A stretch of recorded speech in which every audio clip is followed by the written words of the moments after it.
You guys hear that?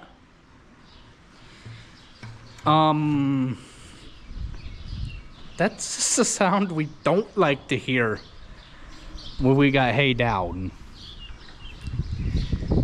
Hell. It is what it is, though. Okay, so it's just a couple sprinkles.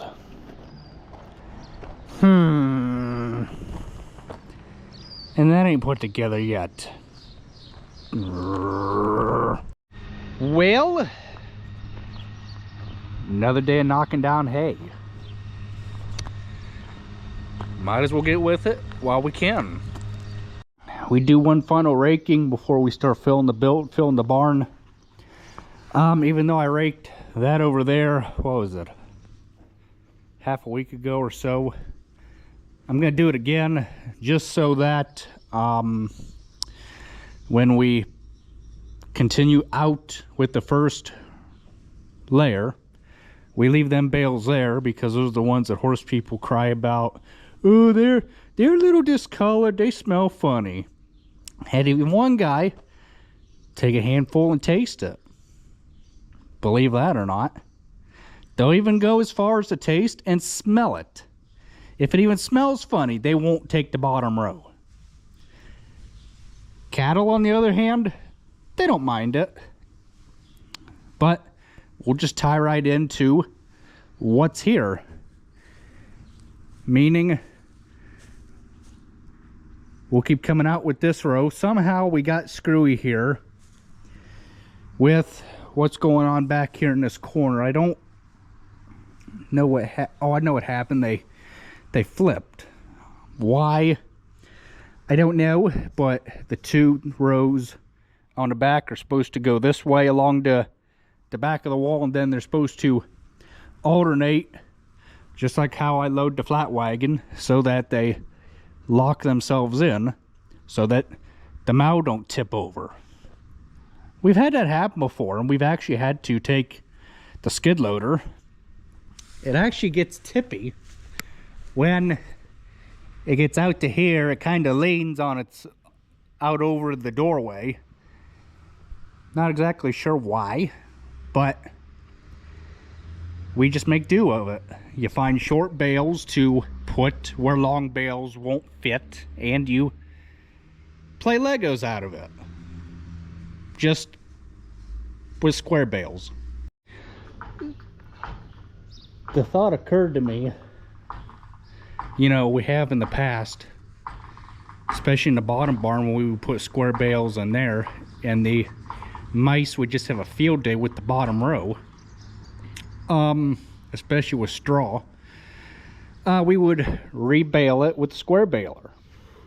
Now, you're probably thinking, why in the world would you do that? You can probably squeak about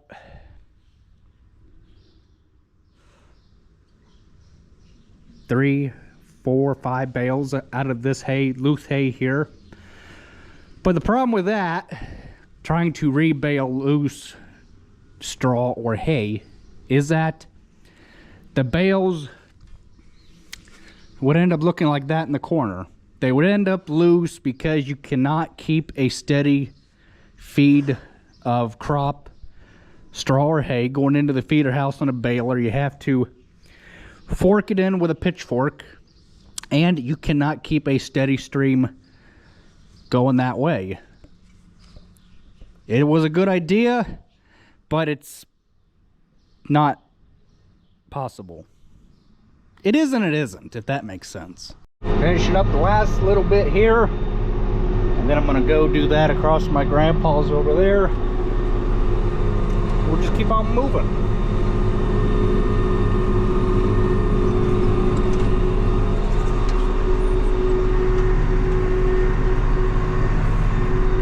And that ain't even an acre. I was thinking it was probably more like a quarter of an acre.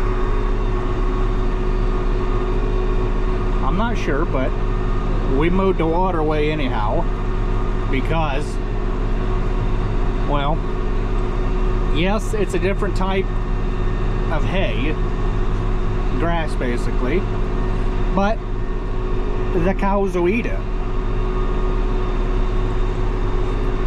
And that's what we did.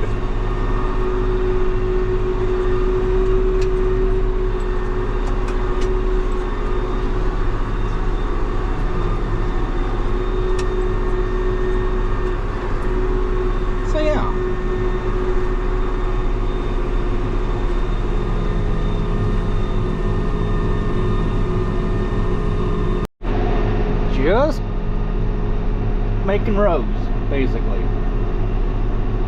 Dad's over there tedding that other stuff. I might switch with him later, I don't know. We'll just have to see how everything plays out.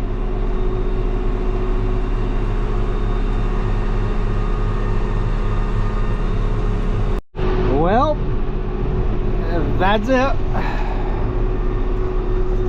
for this field.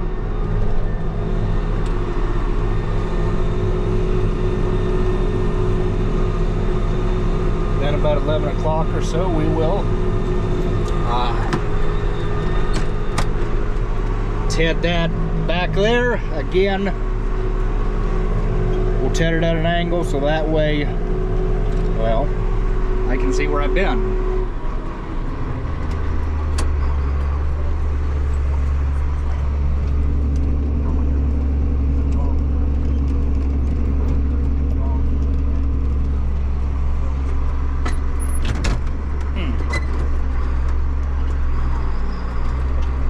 We'll fuel the tractor back up too.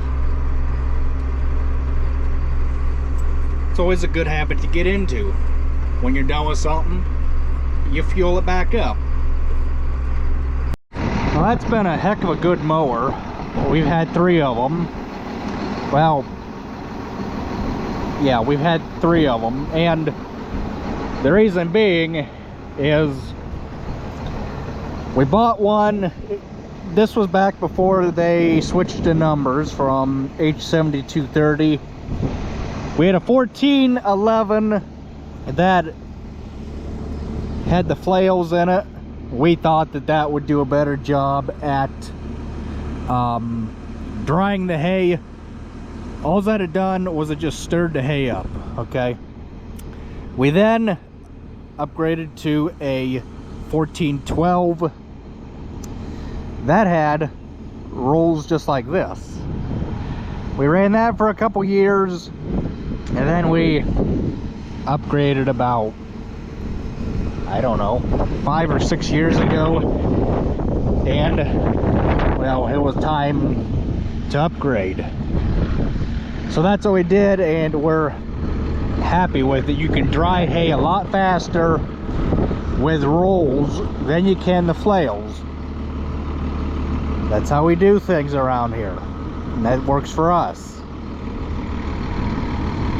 Does anybody else agree with me that the distance between that tire and that fender,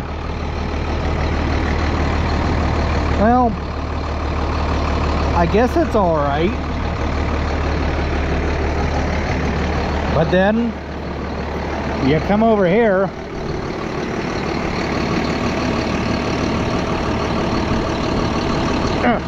I have to work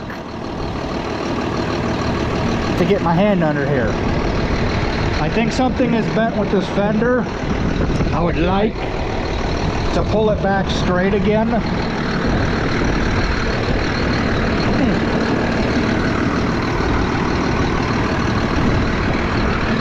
It needs to be about like that.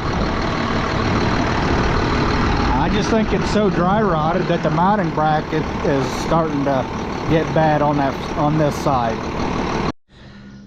Wanted a skid loader in the shop so that way we can wait for the correct tire. It was Monday. Today being Friday, the 7th of June. We could technically still use this machine to move hay, but it's not safe because these tires are 2 different sizes. This one works in a pinch, but I wouldn't recommend it for long periods of time moving weight around, like a round bale of hay or multiple round bales at one time. It's not a good idea.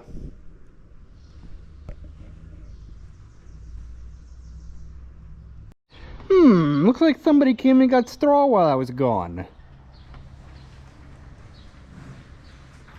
Probably using it for grass seeding, I would imagine.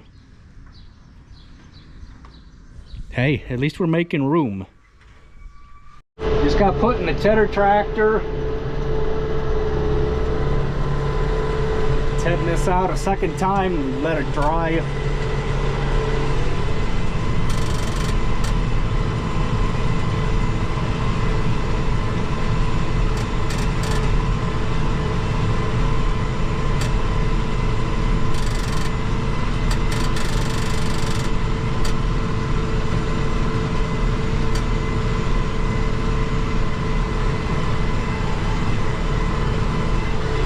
So sometimes you can get away with only tedding once, raking and then baling it, but since it got wet yesterday, we like to ted it a second time, going at an angle, so that way you can see the difference in the hay. Kind of just have to guess when you're doing the ends off. You don't really have anything to go off of.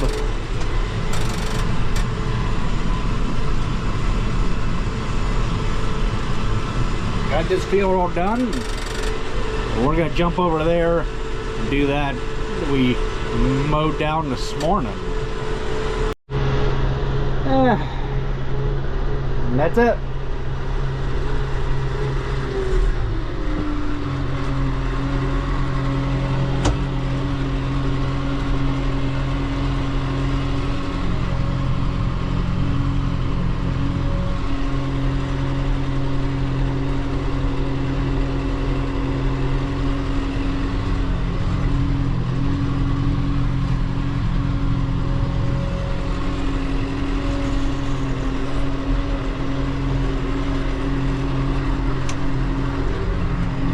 Running too hard. I want to throw it out in the driveway.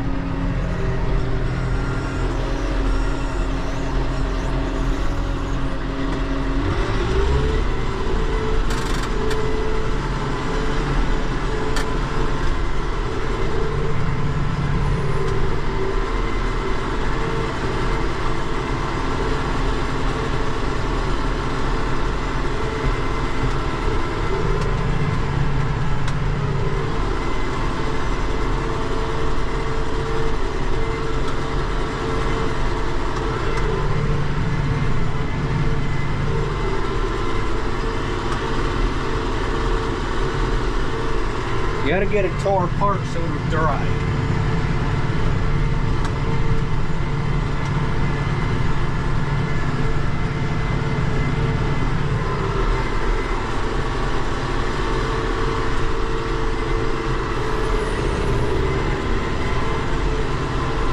Just gonna do this, whatever it is, inside the house. I think it's 6 acres or so. Then we'll do that across my grandpa's house again. And we'll just keep the cycle moving with ease.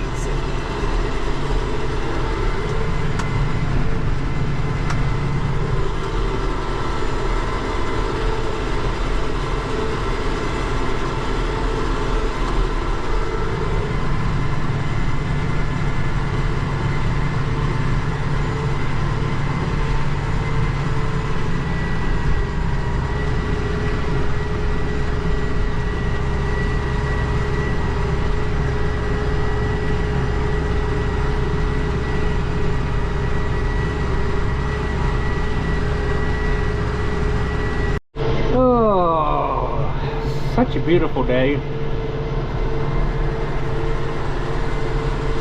Yeah. That's why you cut tree limbs, so that stuff like that don't happen. It's the first time in 4 or 5 years that these mirrors have been hit by any limbs. And it's that tree right down there. Okay. Yeah.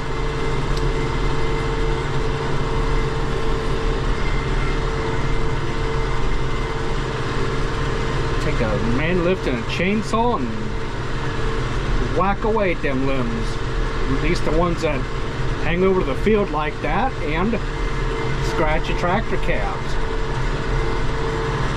Or knock mirrors off. Didn't entirely knock the mirror off, but it could have. It was not up to us to put mirrors on this tractor. It was up to the previous owner who owned this tractor before us, who traded it into the dealer. That put the mirrors on it, was the previous owner. Or it might have come from the factory. But I like the mirrors that the other 3 cab tractors have that are hinged on the door post. Okay? So that way, in an event like this, I can probably not open that door and get out because of where the mirrors are hinged on the front of the cab, okay?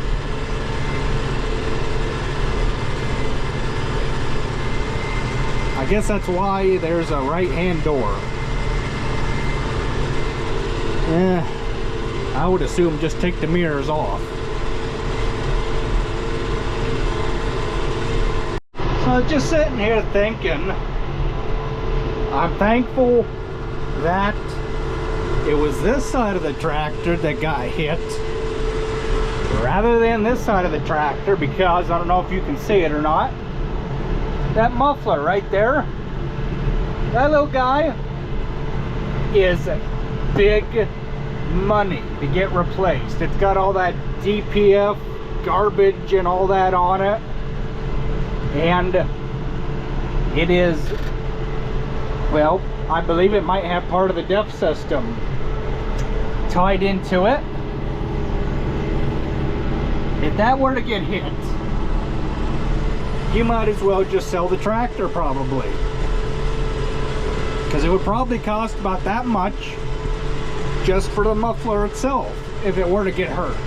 So that's why I said I'm thankful that this side of the tractor got hurt. So that's it. Gonna head my way out of here, and then that'll be it. We're gonna refuel the tractor, put some of that government juice in it, and we're gonna go get the hay rakes checked over.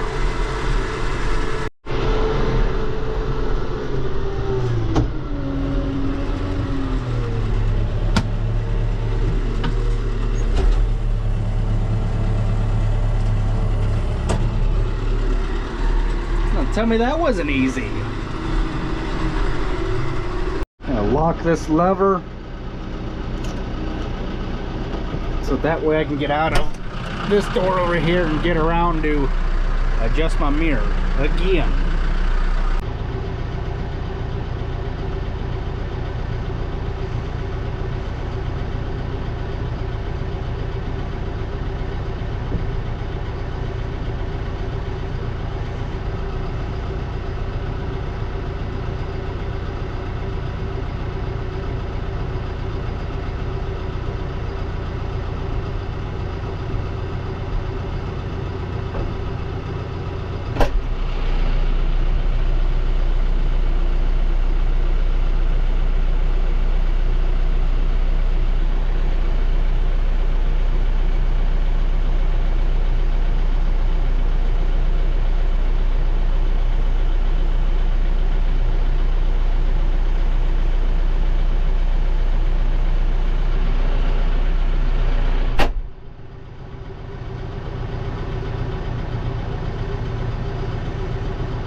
So since I know that Pete's gonna be using the 6120 later, I'm gonna screw with him. Because I can. And it's a free country, okay? The darn sun went away. I don't know why that Heston is there. We're gonna go over the rakes, make sure all the tires have 30-pound air in them. I can already tell that that one does not. It looks a little sad on the bottom, but that's why you put wind in them, to keep them up off of the rim so they don't drag on the ground and damage the rim. Took the drive shafts off on both of them, so that way we can go down the road and not strip the drive shafts apart. And just as I expected it to be flat, unfortunately.